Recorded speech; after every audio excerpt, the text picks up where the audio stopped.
Good evening and welcome to Primetime News here on TV1. I'm Disal Kapage bringing you the news for News First, where we are and always will be with the people. Let's first start off by taking a look at the headlines for tonight.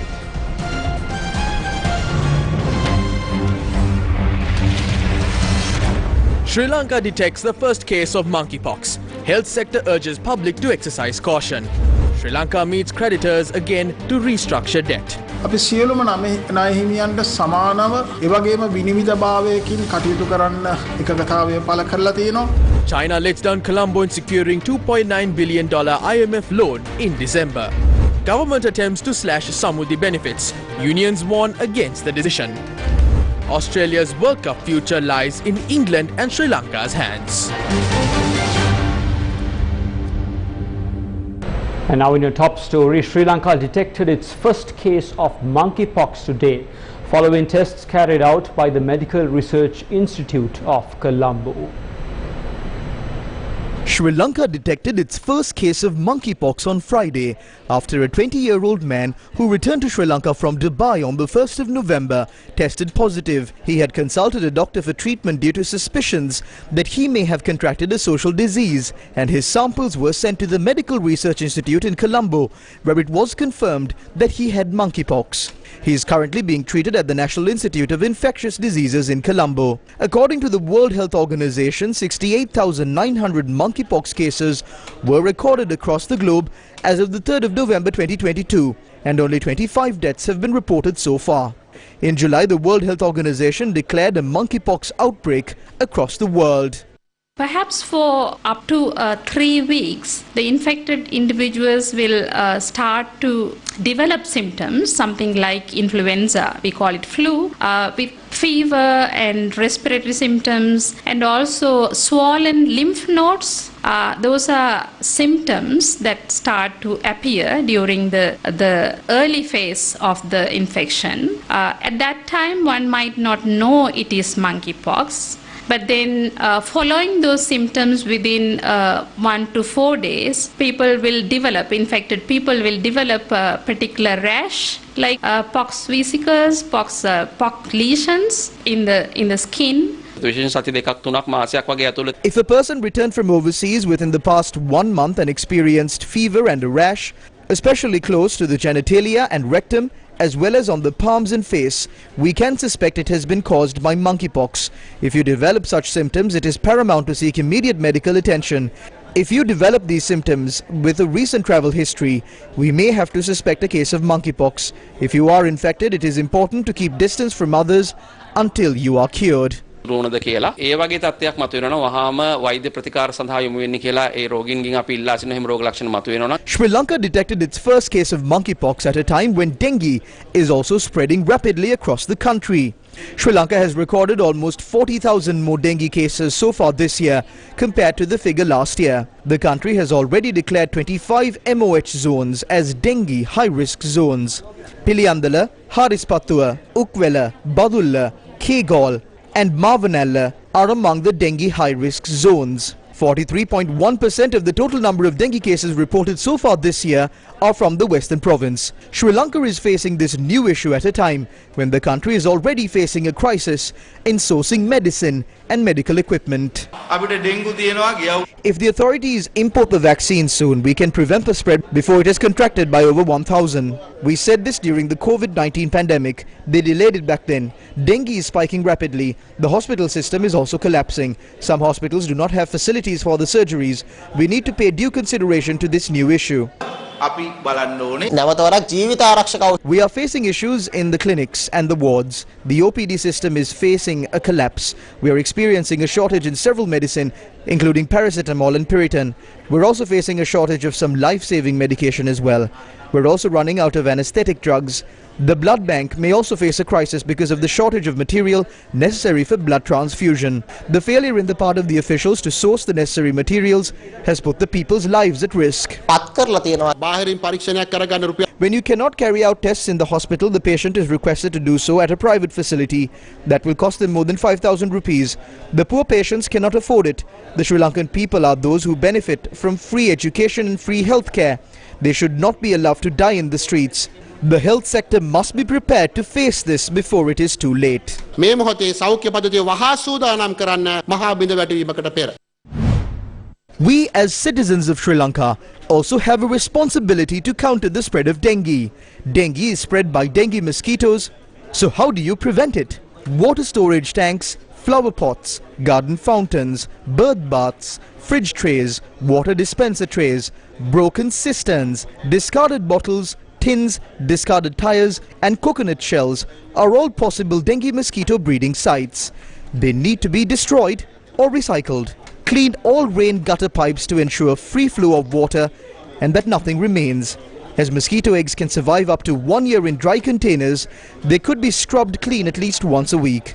In addition to vector control measures, people can prevent mosquito breeding by installing net screens on doors and windows, wells and tanks. It is important to ensure that your garden and surroundings are clean.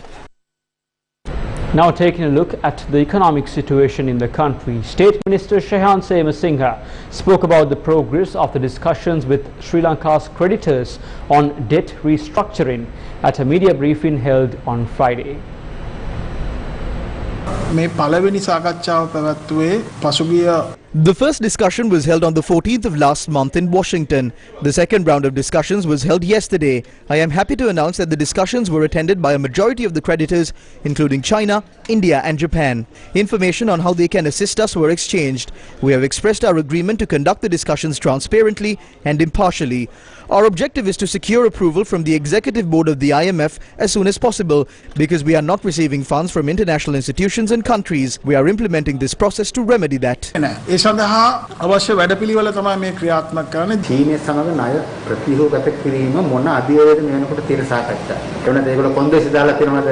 ඒක මොන කොතනද තියෙන්නේ? අපේ කිසිදු දීප None of our bilateral creditors have imposed any conditions. They need clarity on certain matters and they need additional information. The central bank and the Ministry of Finance are involved in these matters. ඒ කටයුත්ත මේ වෙනකොට මහා බැංකුවත් මුදල් අමාත්‍යාංශයත් මැදිහත් වෙලා සිදු කරනවා. IMF ණය මුදල කොපමණ කාලයක් ඇතුළත ලැබෙයි කියලා විශ්වාසය තියෙනවා. Financial assurances ලබා දුන්නු විගස As soon as we provide them with the required financial assurances, the Executive Board is ready to provide us with the assistance we need. We believe that we can get approval for this by the end of the year. ලබා ගන්න පුළුවන් වෙයි කියලා. Is Sri Lanka on track to access funds from the IMF? Sri Lanka, which is currently facing an economic crisis, is headed for another major turbulence as the country will not be able to secure the much-needed IMF loan in December as its ally and creditor China is yet to initiate a dialogue on debt restructuring with Colombo. A report in the Hindustan Times quoting financial analysts based in Washington said that Sri Lanka will miss the IMF deadline and will have to wait till March next year to secure a loan of $2.9 billion as Beijing was involved in the 20th National Party Congress. The next meeting of the IMF Executive Board is in March 2023. Sri Lanka will most likely have to wait until then for IMF board approval and access to funds. Why is China's involvement so important to access IMF funds? Sri Lanka is now considered as a country that defaulted on its external debt because the island nation lacked the foreign reserves for debt servicing. According to the Central Bank of Sri Lanka and the Finance Ministry, Sri Lanka's total debt was $36 billion at the end of 2021. Of this total debt, Colombo owes some 52% in bilateral credit to China, 19.5% to Japan, and 12% to India. One of the main conditions for Sri Lanka to tap the $2.9 billion funding from the International Monetary Fund is debt reconciliation and restructuring. Bilateral means transactions between two countries, and there is an institution that operates with the support of the International Monetary Fund to talk about bilateral debt, and this is called the Paris Club. Sri Lanka has obtained a large amount of loans from Japan, India and China, and from among them, only Japan is a member of the Paris Club. India is openly supporting Sri Lanka's engagement with the IMF, and avenues are open for Sri Lanka to discuss debt reconciliation and restructuring with its neighbour. However, the issue lies with China. Sri Lanka has to engage with China on how to restructure the debt given by China. China's lending is based on a policy where if the debt is not settled, greater loans will be offered to settle it. But the solution is to restructure debt and extend the settlement period. They will not offer a haircut on debt. That is why China is offering a loan on top of a loan. But the IMF is not expecting that. China's policy will not be altered simply because we are connected with the IMF. There are no relaxed conditions. They will offer any amount, but we will be in a crisis when we hit a roadblock when settling the debt. Then they will dictate their terms. නමුත් ඒක ආපහු ගෙවීමේදී යම් කිසි ප්‍රශ්නයක් වුණොත් එimhe එතෙන්දි තමයි අල්ලගන්නේ ඒගොල්ලෝ කියනවා අපිට ඕන විදිහට තමයි ඒගොල්ලෝ කරන්න ඕනේ කියන එක. අපිට දැන් ආණ්ඩුවෙන් කියලා නැහැ. The IMF දීලා තියෙන ටාගට් එක. The government has not disclosed the targets of the IMF. All the creditors must reach an agreement. If China or India says they will slash 40%, they need to give assurance that all three creditors have agreed to it. China has made it clear that there will be no reduction and will either reduce the interest or offer another loan to settle the existing loan or extend the interest period. The IMF says that our debt is unsustainable. We will only get $2.9 billion after we reach sustainable levels. කියලා තියෙනවා ඒක.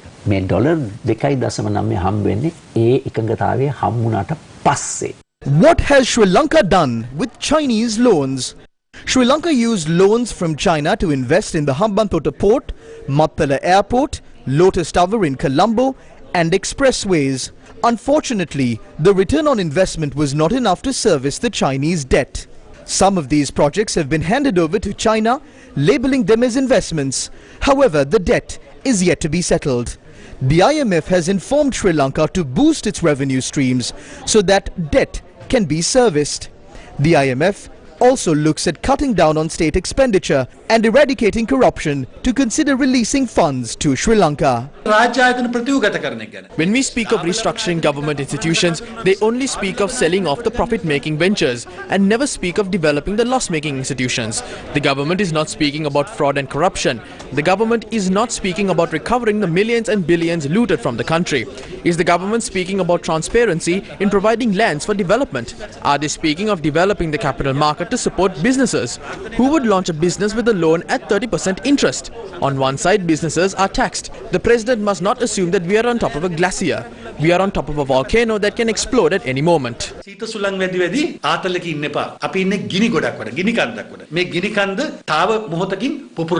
According to former Foreign Minister Professor G.L. Pires, legitimacy of the government is also crucial. The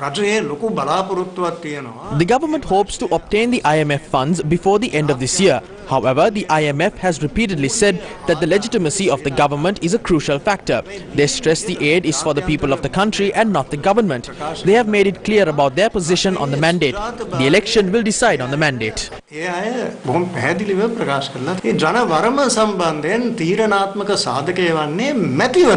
There are three major factors that influence the approval of the IMF Executive Board for Sri Lanka to access funds: debt relief from China, taking necessary measures to prevent corruption, and legitimate government representing the true mandate of the people. Will it be possible to satisfy these three requirements, no matter how the issue of income and expenditure is resolved?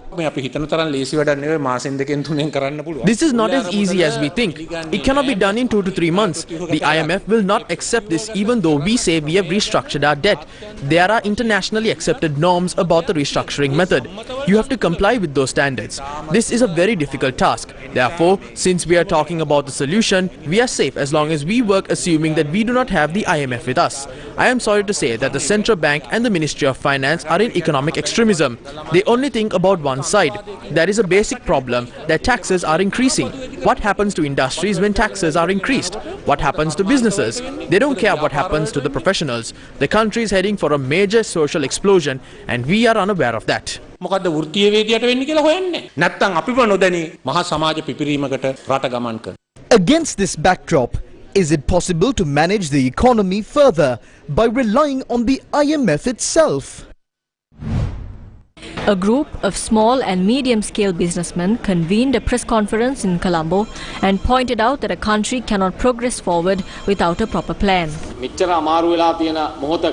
During a harsh time like this, a crude oil shipment has been in the seas for 44 days. As of today, we have to pay 2.5 billion rupees in demurrage charges. It is the people that have to incur this cost of 2.5 billion. Particularly, entrepreneurs and businessmen have to incur this cost. Why can't this be managed properly? If we can't pay for this crude shipment, we should not have purchased it. Without doing that, they brought it to Sri Lanka. And by today, a cost of 2.5 billion rupees must be paid. They don't have an idea of how to release this shipment as well. This is a weakness in management. Close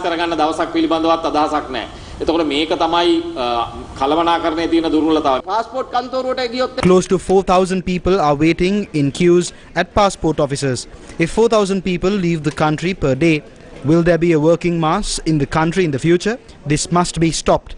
To do that, the political authority must not be sleeping. We request the general public not to send thieves into political positions. Don't send chain snatchers or corrupt individuals. Look into their past. Send people with untainted character.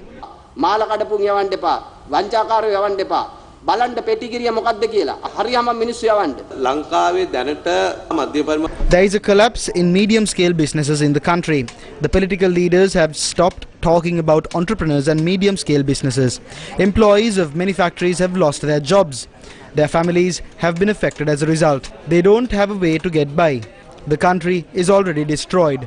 How can I take care of my parents and family? The political authority has not done anything to protect the employees of small and medium-scale businesses to this day. We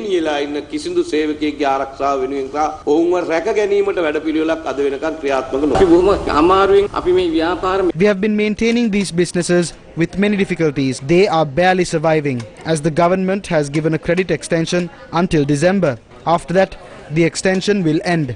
We will not go behind any politician anymore. When forming laws and tax policies on businesses, we must also take part in that conversation. If not, we will not have a background. Large-scale businesses protect everything. It is time to change that.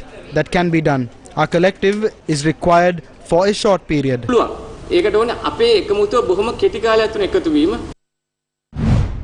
The All-Island Samurdhi and Agriculture Officers Union warned of trade union action if the Samurdhi benefit is slashed. President Ranil Wickremesinghe has activated the Welfare Benefits Act number 24 of 2002. By activating this, he has established Welfare Benefits Board, and they are now looking at reducing the welfare benefit and selecting recipients. Through this, the government is expecting to reduce the number of beneficiaries as per the request of the IMF. We can see this clearly. According to what has been said in the Gazette notification issued under the Act, they are preparing to cut down on a large number of people who are receiving this welfare benefit. Today, people are unable to eat 3 meals a day. They are eating just 1 meal. We can see that the people are not eating nutritious food with the rate of malnutrition in the country. We would like to ask the government why they are activating such provisions when the people are suffering so much. We will give the government a month to resolve these issues. The responsible officials expressed their willingness to resolve this matter within a month. If no solutions are provided, we will stage a trade union action.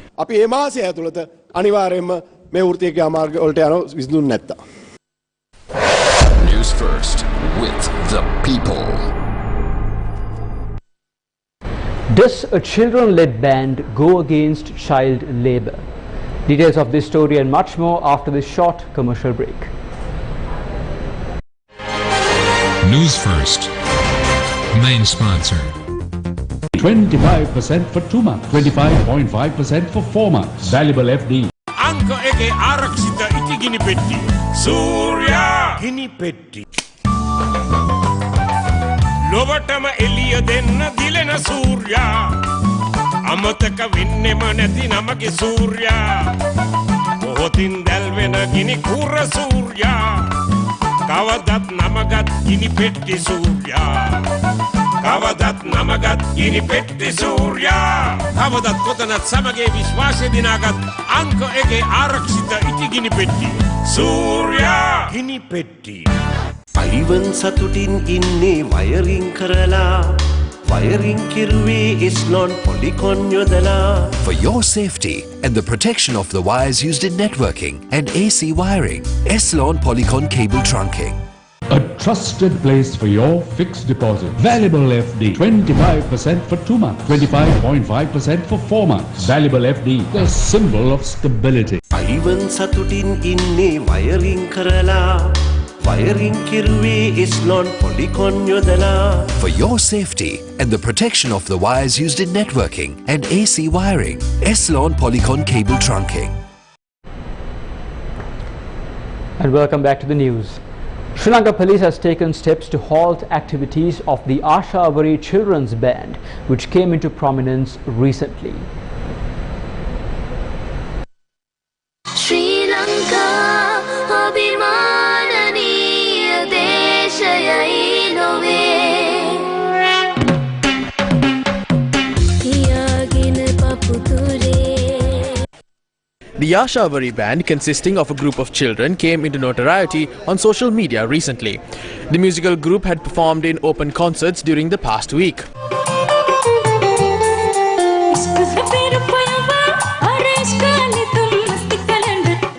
The National Child Protection Authority has said it has informed the Department of Labour regarding the matter based on a complaint it received citing that it is not possible to operate a music group by employing girls under the age of 16 for profit-making purposes. The band's activities have been suspended after the Labour Department informed the police. State Minister of Women and Child Affairs Geeta Kumarasinghe expressed the following views regarding the matter.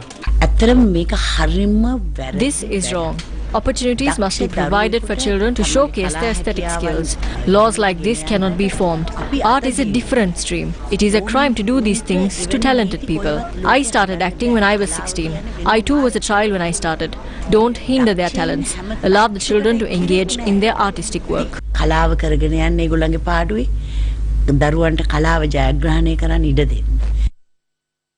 Speaking at the National Conference of the Ceylon Electrical Workers Union in Maharagama, Kedi Lalkanta expressed the following views. We have to put out a national slogan, dissolve the parliament. Ranil cannot. No one can. Our main slogan is to dissolve the parliament.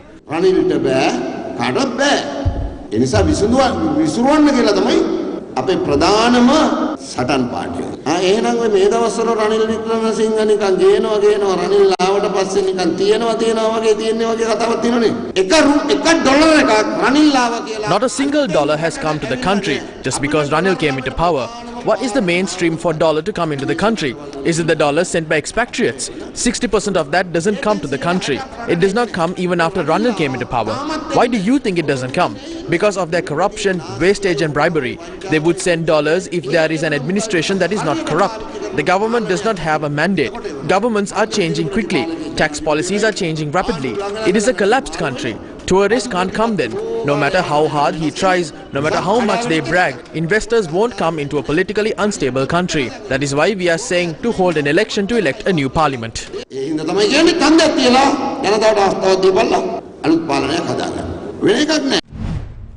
Meanwhile, opposition leader Sajith Premadasa donated a new bus to the Valley Singh Harishchandra College in Anuradhapura. The bus was donated under the Sakwala program. The biggest tragedy is two-faced politics. Some people were even reluctant to allow me to donate this bus to the school. I don't need anyone's permission to do this. Do I need anyone's permission to donate a bus to these children? Officials who are doing these kinds of things will have to answer for their crimes under a Samagi Jana Balavegia government. Is this the culture of this country? We are not ready for that. How can we educate the future generation if children are fainting at schools because they don't have food? How can we create a strong future generation if we cannot provide pregnant mothers with the nutrition that they need? There is no humanity in politics today.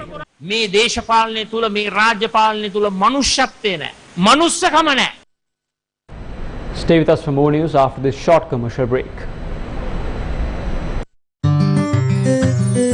Ivan සතුටින් ඉන්නේ wiring කරලා wiring කිරුවේ Eslon Polycon යොදලා Polycon එන්නේ Eslon නිවසින් හින්දා ත්‍රිපුරාම විශ්වාසය සතුට පැතිරිලා.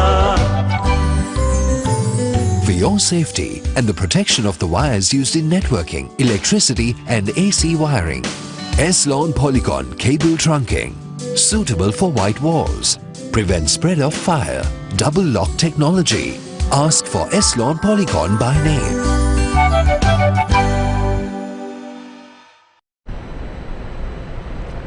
Thank you for staying with us. Litrogas assured the Sri Lankan public today that there is no shortage of cooking gas. Some distributors are reluctant to purchase stocks, given that the price revisions take place in the first week of every month. That is the only reason for a shortage, and Litrogas has not created a shortage of cooking gas in the country. There may be price revisions. Just because the prices dropped over the past few months, we cannot assume that it will be the same during Saturday's price revision. We will make the announcement on Sunday morning.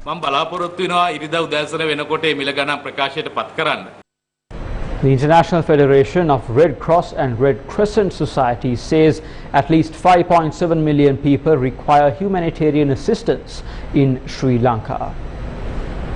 The International Federation of Red Cross and Red Crescent Societies in its needs assessment report for October 2022 said that at least 5.7 million people, or 26% of the population, require humanitarian assistance. IFRC warned that without immediate humanitarian assistance and upstream interventions to address the fragility of systems, services and facilities, this number will multiply and the consequences will deepen. IFRC said that at the community and family level, the macroeconomic collapse in Sri Lanka has translated into a complex humanitarian emergency as millions of people are increasingly suffering with severe shortages of food, fuel, cooking gas, medicine and other essentials. The IFRC assessment found that household purchasing power is constrained by food inflation and that disruptions to livelihoods and food insecurity have increased, raising worries about malnutrition. People are suffering from poorer health because the healthcare system has become compromised, and the household economic stresses have resulted in rising concerns over basic needs and protection for the most vulnerable, such as those already living below the poverty line, people with disability and marginalized people. The South Korean government has decided to support the family of the Sri Lankan who died in a Halloween stampede. The government of South Korea has expressed its condolences to the bereaved family of late Mohammed Jinath of Udatalawin, Kandy, who died in the stampede in Seoul on the 29th of October 2022. On Friday, the ambassador visited the family of the late Mohammed Jinath in Kandy. Yeah, expecting the reason your visit of the reason. Of course, on behalf of the people and the government of the Republic of Korea, I'm here to express, deliver condolences to Sri Lankan national who passed away, and the bereaved family. We decided to support Sri Lanka and this bereaved family in many ways, and we are now discussing with the Foreign Ministry of Sri Lanka, because this gentleman is very important to us too. The Colombo dockyard successfully launched a new ship in Colombo on Thursday. Colombo Dockyard PLC successfully launched a cable laying and repair vessel to Orange Marine, France yesterday. Colombo Dockyard PLC is the leader of the shipbuilding industry in Sri Lanka and one of the most competitive shipyards in South Asia. The launch of Orange Marine France puts Colombo Dockyard on course with its shipbuilding activities resilient and undeterred by challenges faced. Orange Marine is a French company specialized in the field of submarine telecommunications, from the initial design and engineering to the installation of intercontinental and regional links and maintenance of existing cables. The ceremonial launch took place at the dock number 2 of the Colombo Dockyard PLC premises. A Russian naval detachment has entered the Sea of Sri Lanka to cross the Indian Ocean. A Russian naval detachment of the Pacific Fleet formed by Varyag missile cruiser, Admiral Tribute's anti-submarine ship and Boris Butoma tanker have entered the zone of responsibility of the Pacific Fleet south to Sri Lanka. The detachment is redeploying from the Mediterranean Sea to their base located in Vladivostok after operating in the offshore maritime zone. Once the detachment reached the area near the island, its guidance was assumed from the Black Sea Fleet to the Pacific Fleet. The ships are currently crossing the Indian Ocean. The detachment departed from its base in December 2021.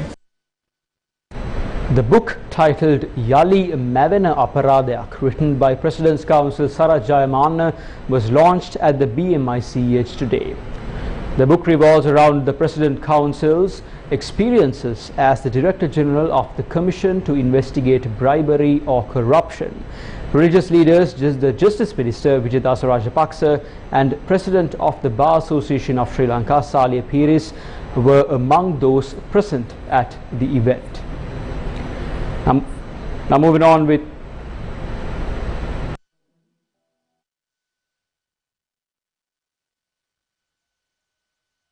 an exhibition about the insight into Lionel Wendt was held on Friday at the Harold Piris Gallery. The exhibition included early photographs and portraits on metal, paper and glass from 1839 to 1920 by Ismet Rahim. Ismet Rahim is a researcher studying early history of photography of Sri Lanka dating from the 1840s up until the 1920s, when the medium became universal with the introduction of film and handheld light cameras.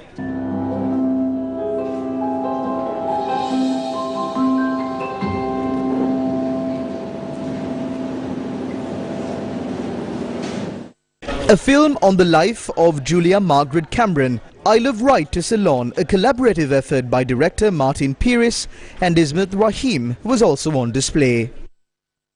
The solution on Daguerre continued his experiment away from the flame, because air is what makes so.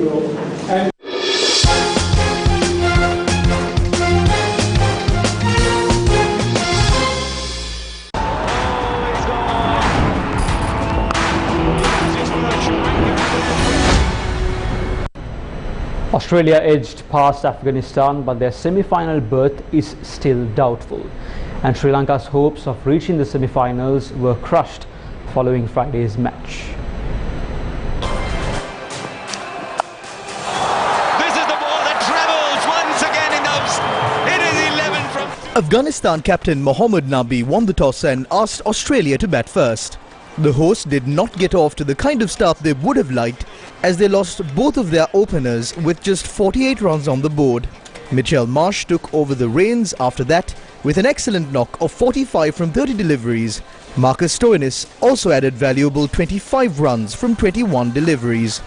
But the real difference was made by Glenn Maxwell, who smashed an unbeaten 54 from 32 deliveries. Australia kept losing wickets at regular intervals, but Maxwell stuck around and lifted them to a competitive total of 168 runs for the loss of 8. Afghanistan wicket-keeper batter Rahmatullah Gurbaz showed his talent and potential once again as he took on the Australian Pacers today to play a breathtaking cameo of 30 from 17 deliveries at the top of the order. Rashid Khan's late cameo helped Afghanistan in getting close to the target in their final Super 12 encounter of the ICC Men's T20 World Cup against Australia in Adelaide, but they still fell short by 4 runs, bringing an end to their campaign. Rashid Khan is mostly famous for his wrist spin, but he has always been a handy batter. He showed his batting talent once again today as he smashed 48 runs from just 23 deliveries to take Afghanistan close to the target. His knock consisted of 3 fours and 4 huge sixes and gave the Afghan fans something to cheer for. Australia needed to win by a big margin in order to stay in a safe position in the semi-final race. This win has given them valuable 2 points but hasn't improved their net run rate much. If England win their next match against Sri Lanka, Australia will get eliminated from this World Cup. Josh Russell's hat-trick overshadowed Kane Williamson's return to form as New Zealand qualified for the semi-finals of the ICC Men's T20 World Cup with a 35-run victory over Ireland in Adelaide on Friday. New Zealand became the first team to qualify for the T20 World Cup 2022 semi-finals after it became evident that Australia wouldn't be able to overtake their net run rate. Josh Little struck with 3 consecutive deliveries during his final over at the Adelaide Oval to become just the 6th player in T20 World Cup history to register a hat-trick. The left-armer picked up the big scalps of Williamson, Jimmy Neesham and Mitchell Santner, with some excellent bowling to become joint teammate Curtis Camper as the only Ireland player to register a T20I hat-trick. New Zealand will be buoyed by the return to form made by Williamson, who showed glimpses of his best during his 35-ball innings of 61 as the Black Caps posted an imposing total of 185 runs for the loss of 6 wickets after being sent in by Ireland. Paul Stirling and Andy Balbrine gave some brief hope when they put on 68 runs for the opening wicket inside 8 overs in reply, but New Zealand put pay to any chance of an upset by collecting wickets at regular intervals from that point on. Ireland finished the tournament with a solitary victory during the Super 12 stage, but with their heads held high following a number of competitive displays. As we reported earlier in the news, Sri Lanka is likely to miss the December deadline to access the IMF funds. We leave you tonight with what our cartoonist Sandodi Somaratne has to say about it. And that's a wrap of Primetime News here on TV1. I'm Disal Kapuge for the Newsfirst team. As always, thank you for watching. Stay safe, good night and take care.